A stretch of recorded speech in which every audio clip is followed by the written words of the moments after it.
Welcome to Soft Apocalypse Bar Prep. I am your host, Kimber, and today I want to talk about the multi-state bar exam. Everybody's favorite multiple choice examination, the part that a lot of folks really struggle with this. There's a number of reasons why. So today we're going to kind of deconstruct some of the issues that you might have with this exam and really kind of lay out what you should be doing, how you should be preparing, and how you can compare your performance with what you need to do on the actual day of the bar exam. So the first thing I want to talk about is, okay, so it's Labor Day weekend. Now, for those of you who are actually taking the October bar exam, this is equivalent to the sort of July 4th sort of kind of line of demarcation. So in a typical year when we're not struggling through a global catastrophe, typically people will start studying for the summer bar exam at the end of May, and right around July 4th is when people kind of really buckle down and get super serious.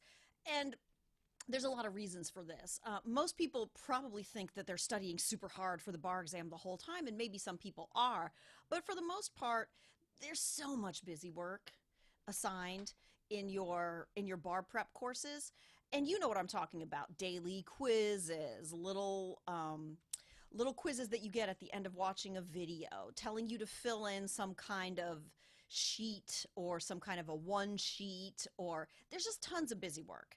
This isn't always the way it was. So back in the long ago, in the before time, there weren't so many assignments that were given. So in 2009, when I sat for the bar exam, I had a box of books from my bar prep company. I actually had to go and watch the lectures in person every day. We had a workbook that we could fill in as we watched the lectures, but that was literally busy work to keep you occupied, to keep you awake while you're sitting and watching 3 hours droning lectures on and on about commercial paper. So a lot of the assignments that you're given, they don't really help you with retention. They're not really necessarily designed to help you with the actual material that you're going to need for the actual day of the bar exam, and they're not necessarily designed to help you do better on your essays or do better on your multi-state bar exam. It's literally to keep you busy. It's literally so you feel like you got what you paid for. It's literally to cover their butts. Because let's just be real talk for a minute. Having worked in bar prep for many years and having worked as a student rep for companies, actually been selling it and then working, grading and answering questions, I understand how bar prep works. A lot of what you're given is to cover their butts, literally, because somebody's always going to complain about something. Somebody's always going to have a reason to say that you didn't prepare me for that obscure conflicts of law question that we never thought we would get, but we got for the first time in 30 years. So that's why you get so much stuff. It's so you really feel like you got your money's worth, because they do charge thousands of dollars for these courses. So you want to feel like you got your money's worth. So every year, in order to keep up with competition, because it's a cutthroat industry, I got to tell you, the margins are pretty slim. People are not getting paid huge commissions. Honestly, we are not. And to make a decent living, you got to get a lot of people signed up for your course. And they're teaching the exact same things. If you take an Illinois bar prep course, you're getting the same exact law no matter what course you take. It doesn't matter. The only differentiator is how they prepare you, whether it's different video lectures or different question banks or different, like, unlimited essay grading or your own personal grader or your own this or your own that. These are all marketing tools. These are not necessary to your success. These are not things that have always been necessary to your success. At the end of the day, the only thing that you need to know when you're sitting for the bar exam is, can I do an MBE, and can I answer an MPT, can I answer a multi-state essay exam, or whatever kind of essay format you're sitting for.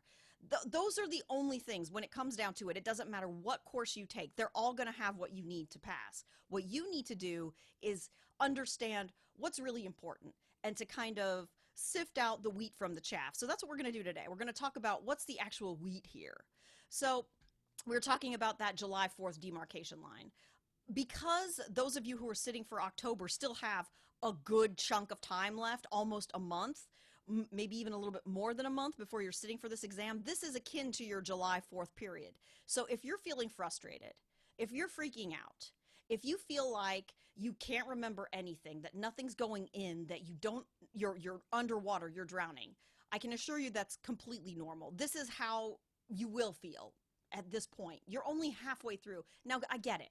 Some of you guys have been studying since May of 2020, on and off, one way or another. Some of you have actually were intending to take a July bar exam that was canceled a couple weeks before. So you actually completed maybe your entire bar prep course, and now you feel like you're having to go through it again. Please don't. Do not start from scratch. You should be 50% of the way through your course. And that's what I want to impart to you with respect to the MBE. If you have taken a practice MBE, and I know a lot of schools, a lot of bar prep companies will have assigned the practice MBE. A lot of people are thinking, oh my God, I got a terrible score. I'm never going to pass this. Well, let me tell you what your average score should be. 50%. That's it. 50%. You cannot expect to be 50% of the way through your course and know 100% of the material. It's just not going to happen. And again, because of the way that bar prep companies operate, they give you a lot more material and a lot more opportunities to test than they ever did before. In 2009, this was a decade ago, sure, but it was not 30 years ago. Because of the advances in bar prep technology, we're giving you so many more practice tests and simulated tests. These are sales tactics. These are not necessary to your success. People were not getting full-length simulated exams prior to the big three bar companies decided that we had to simulate a full-on essay exam before you could complete your bar prep. This is not something that used to be the case. It's a sales tactic, pure and simple.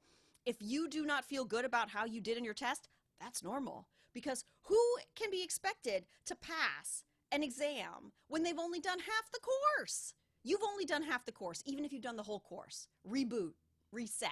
You're 50% of the way through. You should only have 50% of the MBE questions right at this time. And if you've got like 40%, who cares? You're gonna improve. So what I kind of want to talk about now is, where do I need to be on the day of the exam? I think a lot of people have unrealistic expectations of where they need to be on the MBE. Some people are trying to Cali the bar exam, and if you are one of those gunners, and I was one of those gunners, you cannot Cali the bar exam. You should not try to Cali the bar exam. It is, in fact, impossible to Cali the bar exam. You cannot get 100% correct. You cannot get a perfect score on the bar exam. It is not possible. You cannot get 90% of the questions right. It's not possible. The exam is not designed for everybody to pass it. If it were, it would be like a medical board exam or one of these other licensing exams that are designed so that everybody has a fair shot at passing it. These tests are arbitrary, guys. They are not testing what you actually know. They're testing law that hasn't been good for decades, old common law rules, rules that don't apply in your jurisdiction. None of the stuff you're being asked to spew out is relevant to the practice of law in any way, right? So the expectation that you should be able to know all of this irrelevant, non-applicable law on the day of the exam, it's poppycock. It's not the expectation. You need to get a D. You just need to get a D. You do not need to get an A or even a B. If you get a C, I would consider you a gunner. To get a C, you're already doing more than is really expected of you. You just need to pass. You just need to get the minimum score to pass. Don't feel like you have to ace the bar exam, because that's just going to cause you so much stress, because it is not designed. It is specifically engineered so that people will fail it. It has to be, because it's arbitrary like that. They have to keep their bar pass rates where they want them, because it's a way to control how many people get into the industry. That's just a fact, right? It's a control. It's arbitrary. Because if they made a test that everybody could pass, then why would we need the test? That's an issue for another day. So on the day of the exam, if you can complete 60 to 65% of your MBE questions correctly, you're good. That's all you need to do. 60 to 65%, we're in good shape. Anything above that metric, total gravy. So if there are some folks out here who are only scoring 40, 45% right now, totally fine. You have a month to get your score up so that you can at least get to 60%. You can get there. You absolutely have time to get there. This is not an insurmountable challenge. You can totally do it. Now, with respect to Well, what if I want to max out my score so I have a buffer? That is a strategy that a lot of people will take. Because this test is not a test of your competence. We know this. We've always known this. This is a test of your ability to take the test, to deal with the stress, to deal with the hazing, and to just jump through this one last hoop before we let you into the fraternity of law. And it is a fraternity because I don't think a sorority would come up with something like this. It just seems really wrong. But that's an issue for another day. With respect to creating a buffer for yourself, you have to be very clear that you cannot just max out the MBE and ignore the essays. That is not a winning strategy. You do still have to prepare to know enough about each subject area to at least be able to get a passing score on each individual essay. Some essays you might get a high pass, and a couple essays you might not pass them. That's where the buffer comes in. But you have to now kind of adjust and realign your expectations. So you're not expecting to get a perfect score on any essay. If the score in your jurisdiction, a passing score is the full points allotted are 6, a 4 is a passing score. A 5 is a high pass. A 6 is a perfect score. Very few people are getting perfect scores. Most people are probably in the 3 range, the 2 to 3 range on certain essays, and then some people will be in the 3 to 4 range, and there might be a few people getting 4s and 5s. But in order for you to be comfortable going into the exam, you have to really strategize. If essays are your thing, make sure you're in a position where you can always write a high passing answer if you know the rule. If the MBE is more your strength, then you want to max that out. And it's totally realistic to get in the 75, 80, 85% range. It is realistic, not for everybody, but a lot of people can achieve that, and that gives them that breathing room so that you actually can fail you can just completely fail. You can get a 1 out of 6 on one of those essays, and I know I did not do very well on that family law essay. We had a crazy family law essay my year. I know I failed it hard. But I still passed.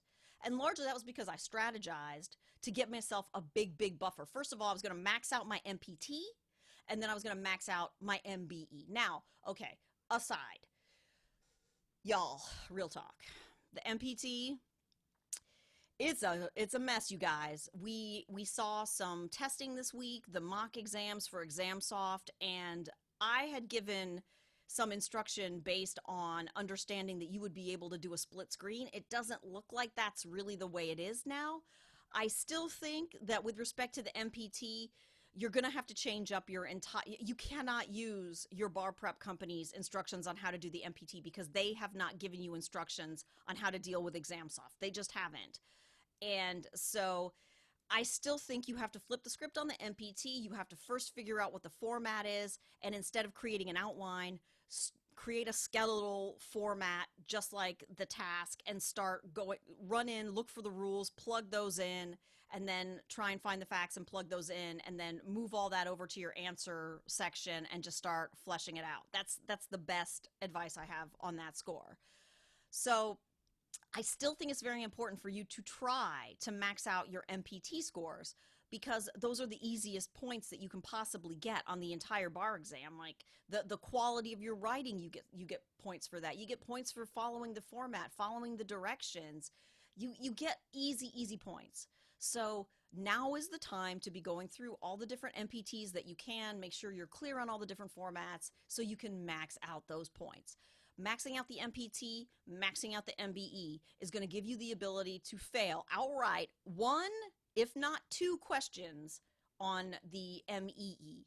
You can fail 2 full questions on the MEE and still pass the bar exam if you have strategized correctly and maxed out your other areas. Now, if you sleep on the MPT, it's going to be more difficult for you to have that buffer because you're going to need to really max out your MBE score. So be very strategic, and if you have a plan and if your strategy is I'm going to max out the MPT, you better be in there practicing those MPTs. Doing 1 or 2 MPTs the rest of your bar prep is not going to cut it. You need to at least read an outline, and when I say outline, I mean create the format that they're asking for. Don't make a separate outline because you're not going to have time to do that in the ExamSoft software. It does not allow for that. You will not have time. There's going to be too much scrolling, too much popping windows out. It's going to be too difficult. So you're going to have to try and do this sort of patchwork approach where your approach, instead of outlining, is to literally start formatting the kind of document that they want. First finding the law, plugging that in, going back, and then plugging out the facts and plugging those in, moving everything over, and then fleshing it out. But you're going to have to get used to doing that in whatever way you can simulate it on your own laptop. Try and simulate that. Try and pull up an MPT. If you have to scan, if you don't have access to a electric MPT and you have a book full of them, literally pull the pages out of the book, scan them, create a PDF so that you have the practice of going up and down a PDF, not being able to cut and paste, typing out what you need to type into your little Word document or whatever, so that you have that. You have to try and simulate that experience in whatever way you can. The more onerous, the more annoying you can make it for yourself that you can become comfortable with doing, the easier it's going to be for you on the actual day when you're working with these very non-user friendly tools. So you must take the MPT seriously if your strategy is, I know I'm going to fail a couple questions. Okay. One more point on essays before we get back to the MBE, though, is I want to also, I know some people in their practice, they have a practice exam coming up where they have multiple essays that they're going to have to do. On the practice test, as in real life, do not look forward. Do not try and waste time. I know it's very tempting. You want to kind of flip through and be like, oh, I just got to see what all subjects I have so I can kind of like gird my loins. Well, your loins will not be girded, and I can guarantee you, all it's going to do, number one, you're going to waste time, because the time that you take flipping through all these pages is time that you otherwise would have spent reading and outlining and making sure you're pulling out all the key facts and making sure that you're spotting all the relevant issues. You're robbing yourself of that time. In addition, if you see a subject and you hate that subject, it's gonna taint your ability. Let me give you a story. So on the day of the bar exam, 2009, February 2009, it was Mardi Gras. I'll never forget it. It was one of the worst days of my life. And on that day, I had the MBE, and I was given a booklet with 6 essays. I did follow my own advice. I did not look ahead. And I'm glad, because the first essay, ooh, it was some torts. We're throwing torts here and there. Yeah, ooh, yes, I got this. Evidence, hell, ooh, yeah, got it. Con law, okay, yeah, got it. And then I went on and like third essay, fourth essay, boom, boom, boom, boom, boom, killing it. Fifth essay, some weird ass family law that was also some weird Civ Pro thing thrown in there. I'd never seen a question like it. It was crazy. I had no idea what was going on. And I felt very bad about myself. And then I moved on. The next question was some crazy BizOrgs question that I did not understand how to address it. I didn't know what they were talking about. So I ended very poorly. Had I known that those 2 questions were waiting for me, it would have tainted my entire performance, and I wouldn't have been able to feel so confident and so great about myself going through the other 2. So I'm pretty sure I did not do well on those 2 essays. I'm sure. But I had a strategy, which was I'm going to max out my MPT. I had done many MPTs. I had made sure that I understood what the different formats were. I was pretty confident in how to format it and how to write it, and I felt very good about it. And I was like 85% on the MBE going into it, because I knew I had to buffer, because I made a decision that there were certain things I just was not going to study. I was going to study Fed tax and conflicts of law and admin law. They were technically all on there. They could have been tested, but I wasn't going to waste time with them. I was just going to make something up. If it came to me, I was ready to fail those questions. I was just going to take the L on that one and just move on with my life. So this is why when you're doing these practice essays, you do not want to look forward. Stay in the now. You do not want to be looking forward. Stay in the now. Now, back to the MBE, which is why you're here. So I said that as of today, you should really only be around 45-50%, totally fine. If you're at 55%, good on you. You're moving on. But I want to kind of talk about emotionally and psychologically, there's something that kind of happens to people when they're about midway through their bar prep period. And this is sort of where you hit kind of bar prep puberty, is kind of how I like to call it, because things are happening. You're having weird feelings. Your body feels weird. you don't understand what's happening. You want to cry, you want to scream, you're angry all the time, or you're sad all the time, or you're depressed and anxious all the time, and you can't control your feelings, and everything seems wrong. That's kind of what happens midway through the bar prep period. You start doubting yourself and you start to hit a wall. So if you imagine, like on Price is Right, there's that one game, that little Appalachian game where they've got the little dude and he's like a little mountain climber and he's yodeling and he's going up, up, up, up, up. And the closer you get to the summit without falling over, you win the prize. But occasionally he'll get up to the top and he'll go, woo! Well, that's kind of where you're at. You've been going up. You've been seeing when you started bar prep, you probably were like, oh, I'll get it. It's fine. It's okay. And then you started seeing some upward motion. You're like, okay, I got this. I can see this. It's okay. And then maybe there's a little plateau.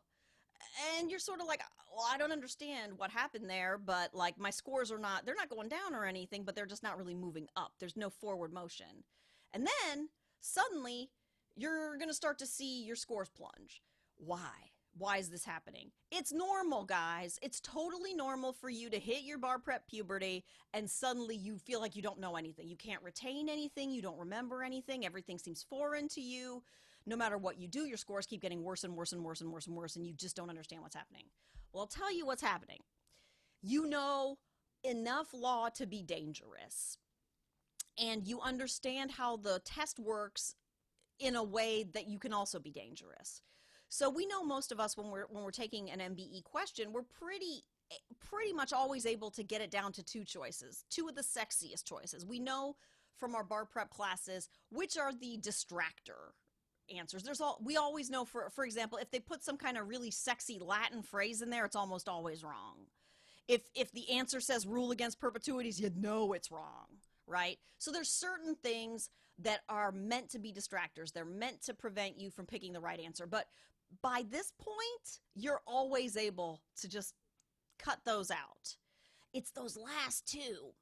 Now, before, when you first started bar prep, you were more likely to pick the correct answer because you hadn't spent so much time steeped in the minutia and all the subtle nuances of each area of law. But by now you're several months in, you've spent so much time talking about intentional torts and negligence and various crimes and defenses and all these other things. You've spent so much time and you've kind of gotten a feel for how these questions are set up to trick you that you start falling for the tricks. It's sort of like how smart people end up selling MLM products or being involved in these weird cults. Like, I'm not sure how it happens, but a lot of really smart people end up falling for cults. And it comes down to you start with the stuff that seems normal, and you start with the stuff that seems to make sense, common sense, and then you start getting into all the weird minutia, common law versus model penal code versus various state laws. Everything's different and it's weird. And now you're second guessing yourself. You're not trusting yourself. Before you could go with your gut because you didn't have anything else to go on. Now you're like, however, if I add this fact here, or if I disregard this fact here, if I make certain assumptions A, B, or C, then I can arrive at this. So you're in a danger zone right now. That's why your scores are going down, because you know enough law to be dangerous, but you don't necessarily understand the test well enough to know how they're tricking you. You're falling into the traps. You're falling into the tricks. You're being seduced. And so now you have to go from being the graduate to being him on the other side, where he's not as likely to be seduced by Mrs. Robinson, if you get what I'm saying. Like, those distractor answers are the sexy legs. They're the ones that are just like, I really shouldn't pick this one, but it's so sexy. And that's what's happening. So with respect to the MBE, it is imperative that you do not add your own facts. This happens all the time, guys. And basically what happens is a lot of people do not take the time that they need to read through the answer prompt. We know that you have about 1.8 minutes per question. That doesn't sound like a lot of time, but it's a lot of time for this particular exercise. You do not need to spend 3 minutes reading the answer prompt. You can read it, you can slow down and still have a full minute to look at the various answer choices. So when you're reading through the answer prompt, I want you to be careful and read through everything. Make sure you're clear on who the parties are. Try and keep them in your mind. Make sure to keep any relevant dates in your mind. If you're able to notate them in the little side, I think it's one way to help you understand these questions better is to take little notes on the side as you're reading through. Since you're not able to diagram them, make sure you know who the parties are, what their relationships are, what any relevant dates, so that you can create your little timeline. And make sure that you're taking the time so that you understand what the given facts are. Do not add your own facts, ever. There will never be a time on the bar exam at all where you will be expected to provide facts. The facts are given to you. You are given all the facts that you need. If you cannot answer the question based on the given facts, you're not answering the right question. You're answering some question you would prefer to answer because you have a better understanding of one of these sexy answer choices. So what I'm going to recommend to you to avoid this pitfall is possibly controversial, but this is something that one of my good friends from law school told me when I was going through my puberty, and he had just come through the other side of the bar exam, the cycle before me, and he said, look, here's the thing. A lot of people are going to tell you the first thing you want to do before you read the fact pattern is read the call of the question. Some people will also tell you read the answer choices too, and then read the call of the question. I'm going to tell you the opposite. Don't look at any of that stuff at all. In fact, I want you to cover it up. If you can scroll on the exam soft, if you're able to scroll so that you're just looking at the fact pattern, that's what I want you to do. If you're working through a book, take a piece of paper and cover those questions. Because a lot of times what will happen is people will look at those 4 answer choices and look at 2 and be like, C is really sexy. It sounds so smart. It sounds so sophisticated and cosmopolitan, and I know I'll look like a smarty pants lawyer if I choose it. You know you're falling into a trap if you're being seduced by an answer before you've even read the question. And this is why your scores are going down. So I want you to cover that up. I don't want you looking at the call of the question. I don't want you looking at the various answer choices. I want you to go into that fact pattern and read it through. And as you're reading it carefully, I want you to be asking yourselves, why are they mentioning these 2 people? Why would their relationship be relevant? Why are these dates important? What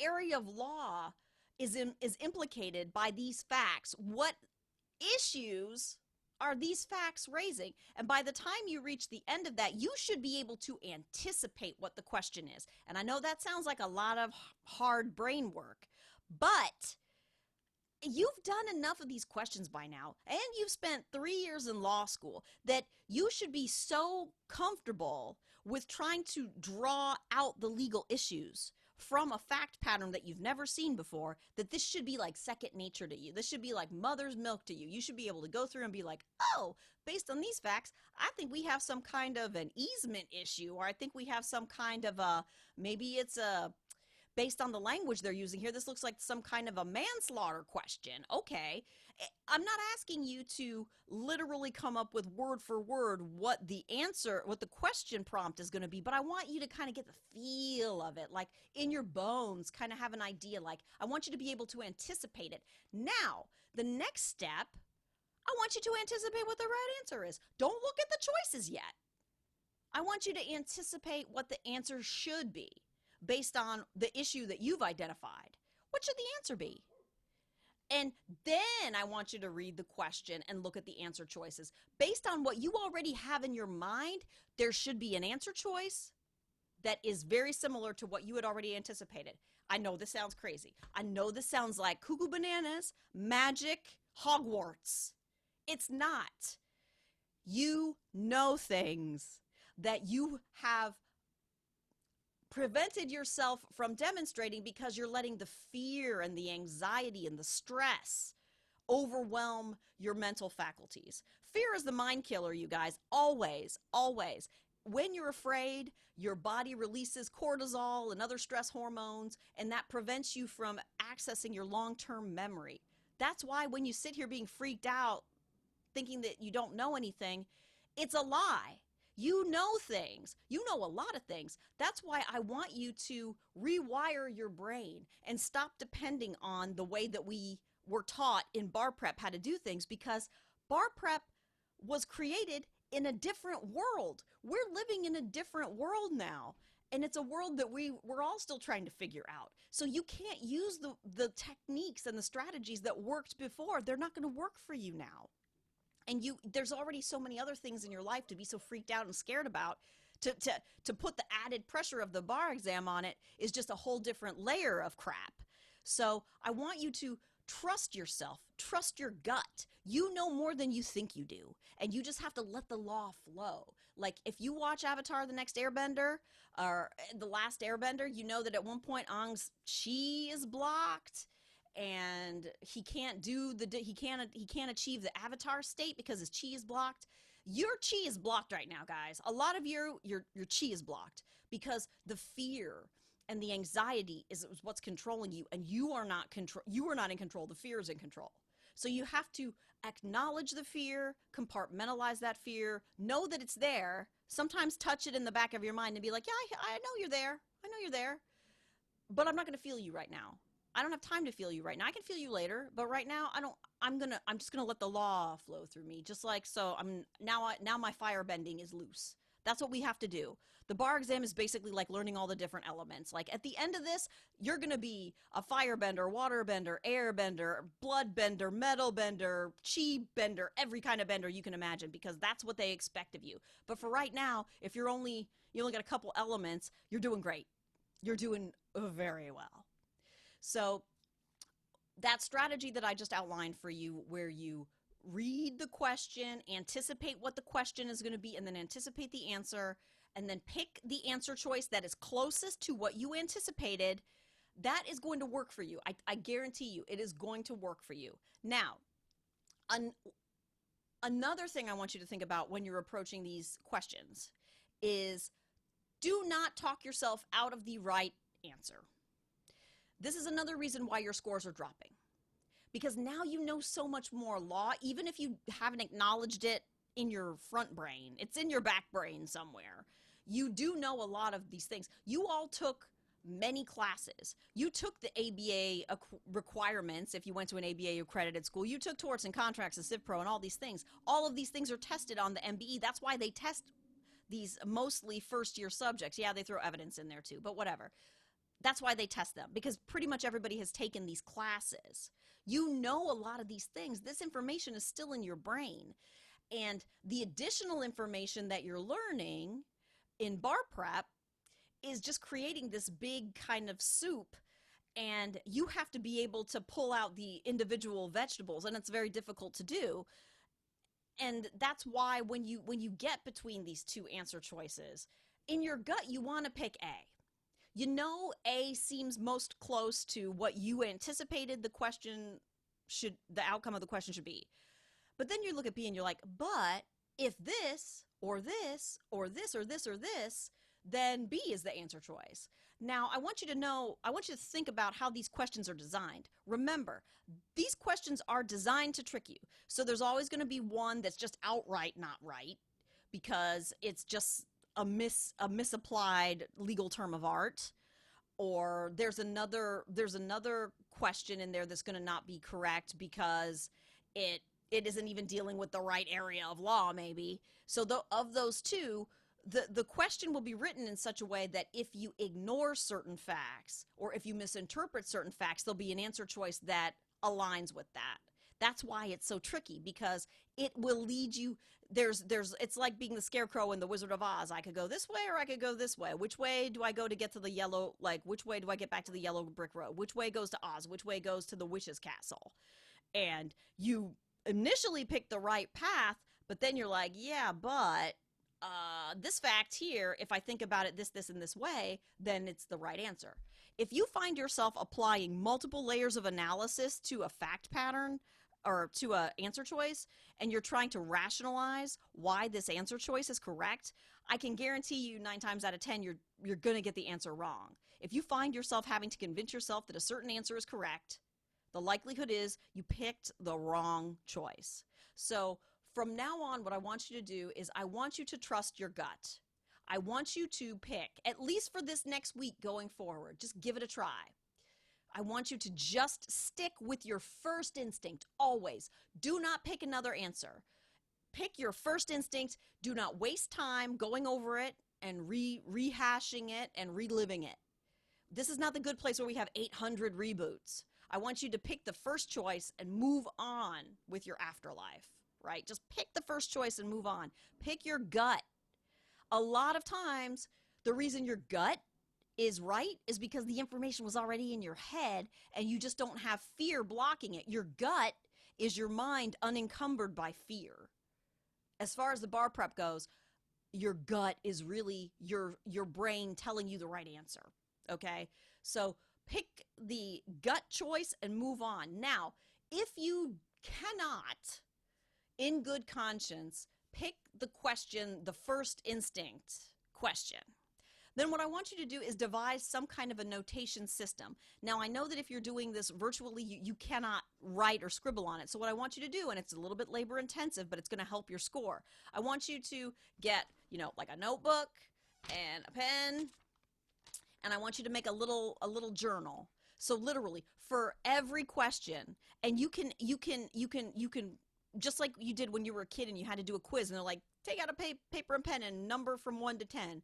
However many questions you're doing, I want you to literally take out a pen and a paper and number how many questions are in that answer set, and I want there to be a space for each answer, and I want you to write down, like, picked A, chose C, because whatever. And I want you to delineate carefully for each question that you change, like from your gut, I want you to write down why.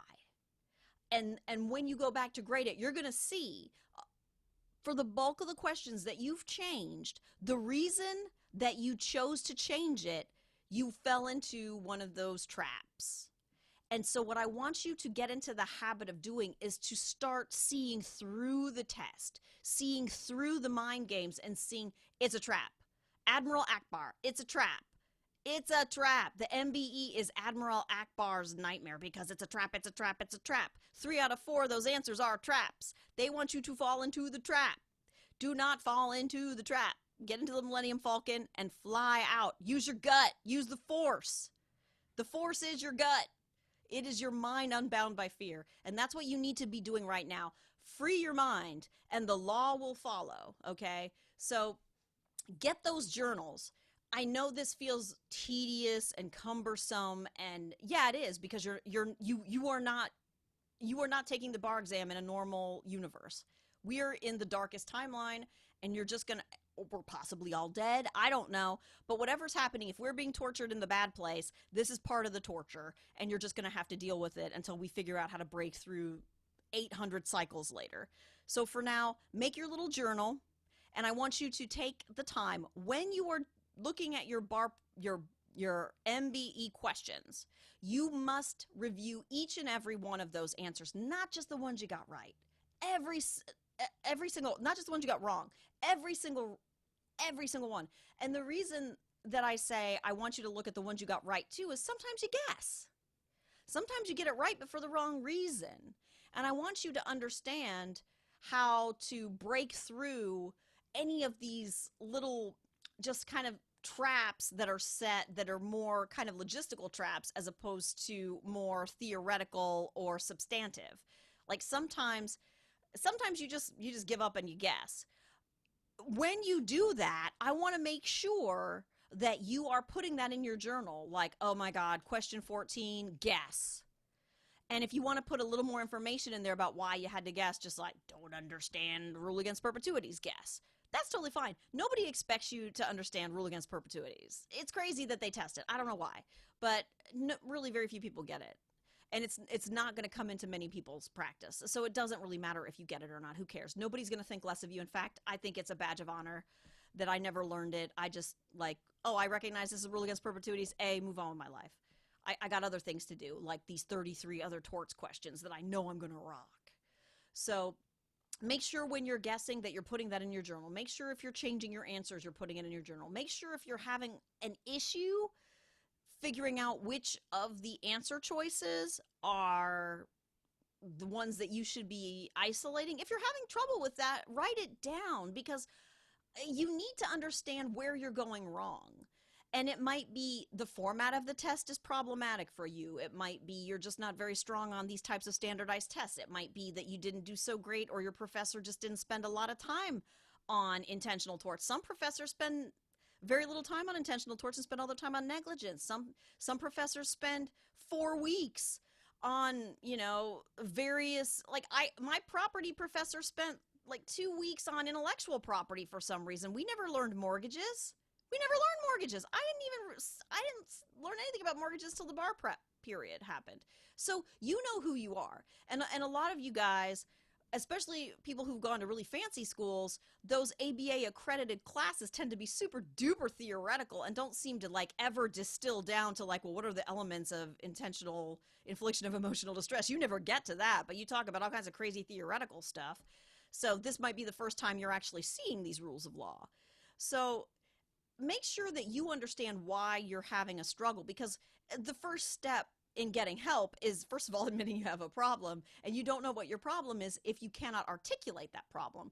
So if you're having a struggle getting your scores up, you have to understand what your struggle is. And is it, I'm taking too long to read, or I'm not reading, I'm not spending enough time?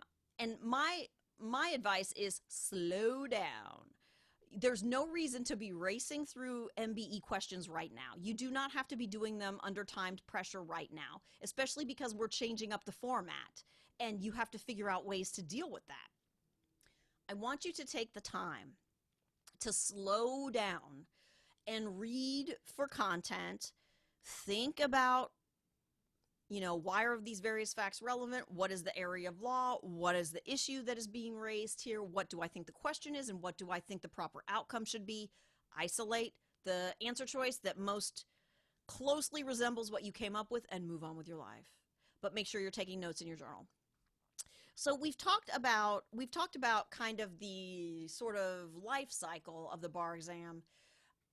What happens once you push through your bar prep kind of puberty cycle? So my estimation of this is within about a week or two, you will have pushed through, because as you get closer to the last 10 or 15 days of bar prep, things are going to start to really sort of synthesize. You will have been doing this for so long, and you will have gotten through so much material and done so many practice questions and read and outlined so many essays, looked at so many MPTs, and really kind of spent so much time like deep in these outlines, you're going to be able to start synthesizing again. And that's what I want you to start thinking about. You need to realize that your score is not going to be probably where you want it on the day of the exam. And it's totally fine, because let me just lay it out for you right here. Let's be real. On the day of the bar exam, under normal circumstances, now again, this is not something that any of us have ever lived through before, but in the long ago, in the before times, when people sat down to take a regular bar exam in July, 2 subjects are notorious for being very low scoring subjects. On the day of the bar exam, average bar takers on the subjects of property and evidence only score about 50% correct on the day of the exam. This is good news for you. If those 2 subjects happen to be good subjects for you, that's really great, because most people are not doing great in those subjects. So if you're at 55, you've already got a buffer, because remember, this test is, well, allegedly it's supposed to be scaled. We don't know what that's going to look like in our states because the NCBE isn't providing guidance, but it's curved. The bar exam is curved. So if most people are only scoring 50% on evidence and property, and you're in the 60%, you've already got a buffer there. You're already ahead. You're setting the curve as opposed to being in that bell curve. So I hope that makes you feel a little better, because again, remember, as of today, your overall score should be about 50%. If you're a little bit below that, fine. If you're a little bit above it, great. If you're well above it, fantiddly-tastic. That's amazing and great, and you should, pat yourself on the back. That's dope.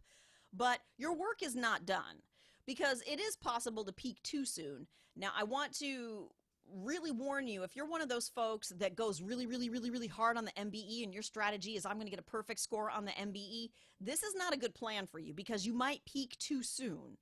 And if you peak too soon, you'll see your scores go down again, and there's not enough time for you to remediate and go up. And if your scores start to go down closer to bar prep, to the end of bar prep, as opposed to what most people do is they're going down now, and then they're going to plateau a little bit, and then they're going to start going up a little bit, and then they'll plateau at where they're probably going to end, which is right where they need to on the day, 60-65%. 60 to 65% is really all you need to pass. 60 to 65%, guys, not 80, not 90, not even 75. If you're above 65%, that's dope. Do not tell your friends. Do not tell me on Twitter. I don't care. They don't care. And also, don't be a douche. Don't run around telling everybody how great you're doing on the MBE. That's just a douche move, guys. We should be sticking together and helping each other. Don't tell everybody how great you're doing. That just makes people feel bad. And you're probably lying also. I don't think you're doing as great as you think you are if you're doing that. That's a douche move. Be nice to each other.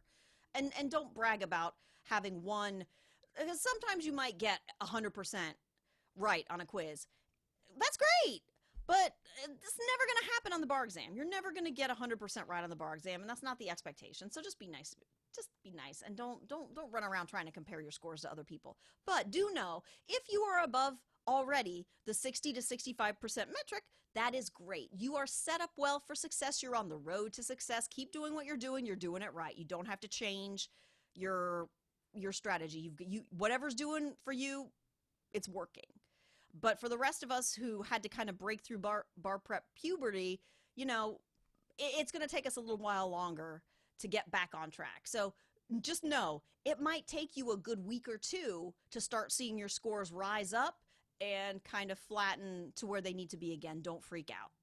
You're going to see a lot of fluctuation between now and the actual day of the exam. And part of that is attributable to the fact that as you go through these question banks online or as you go through the question sets in your books, some of them are designed to get harder as they go. And the bar prep companies actually, it's in their best interest to give you a much harder experience than on the bar exam so that when you come out, you can be like, oh my God, you guys, like they prepped me so good because like the MBE wasn't even hard at all. That's what they're aiming for. That's why they tend to sift out the easier questions because it's not really a test. If they actually give you a test that's very similar to the actual MBE, sometimes it gives you false confidence. And what they want to do is scare you. The bar prep companies are notorious for doing this, for giving you more work than you can do, for setting standards that they know are too high, and for giving you these sort of like shocks to the conscience where you thought you were doing fine and now suddenly you feel like you don't know anything. That is part and parcel of the service that they provide. They're there to kind of scare you, to get you to keep studying, to make sure you stay on track, to make sure you don't slack off. All of these things are to prevent them from having to pay you a refund when you fail the bar exam. That's literally what this is about. So you have to realize that your bar prep journey is different than anybody else's. And your struggles may be similar to many people, but your own individual struggles are going to be different than everybody else's. So don't put untoward pressure on yourself that other people are not putting on you. The bar examiners do not expect you to know 100% of this material. So why do you think you should? And if you're that gunner who's like, I'm going to get the highest grade on the bar exam, well, it's not a good strategy because the more pressure you put on yourself and the less you're able to achieve that goal, it just becomes a shame spiral. And you're just going to spiral out of control and you're going to see your scores tank because it's going to destroy your self-esteem. It's going to destroy your confidence. And the bar exam is already already a destroyer of self-esteem and confidence. It's made to destroy you. It's supposed to be like that last boot camp before you join the legal profession where they spend all this time breaking you down so they can build you back up. So you are the one responsible for building yourself up. Bar prep breaks you down. You have to build yourself up, and that takes a lot of strength and a lot of just knowing yourself and being real and true to yourself, and putting pressure on yourself now is just not productive. So move past that. Get out of that mindset. You're not here to ace the bar exam. You just need to pass it. You just need to get a D, guys. You don't need to get even a B. And I know for high-strung people like myself, like the idea of just passing is disgusting. It makes you want to hurl, but you have to be realistic and do what you can do. And if you can't do something, we have to figure out why that is. And if it comes down to you're psyching yourself out, the only person who can fix that is you. No amount of reading outlines, no amount of practice questions, no amount of practice essays or MPTs is going to help you get past your fear. So right now is the time to start working on trying ways to get centered. And that's why I like to take that energy and channel it into those journals, getting to the bottom. If I don't know why I'm not understanding something, it's not enough to be like, I don't understand, help. Nobody can help you if they don't understand why you need help. And if you can't articulate why you need help, you can't get help. That's why you need to start journaling. So we've talked about the life cycle. We've talked about 50% of property and evidence and talking yourself out of questions. So I think we've pretty much covered what I wanted to talk about on MBEs. In parting, I would just say this is going to be the most challenging MPT that's ever been administered because we have never seen a fully online MBE been administered ever before. It's just never happened. We don't know how it's going to work or what it's going to look like. And worrying about that, people should be worried. I mean, granted, I'm very worried about it, but do not spend time while you are doing practice MBE questions worrying about what's going to happen on the MBE. Instead, visualize yourself overcoming any possible thing that could happen. Like, I think the main thing that people are having a struggle with right now is those property questions where they would be required to sort of write out an outline of dates and things like that. And sometimes for those civil procedure questions, they might also have a timeline. So you're just going to have to get used to, if you're doing MPT questions in a book for practice, or if you're doing them online, again, I highly recommend that instead of trying to note, you cannot notate those books. You can't do it. You cannot practice that way and hope against hope that on the day of the exam you'll be able to figure out what to do when it's all natively electronic. So even if you are doing MBE problems in a book, I want you to have a Word document or some kind of a Google Doc or something open on your desktop, and I want you to be typing whatever you need to type, taking those notes. Get used to taking these little notes. Now, again, we're not reciting the entire question. We're not typing the entire question again. And at least from what we can tell, you should be able to highlight in the question, and you should be able to deselect incorrect answer choices.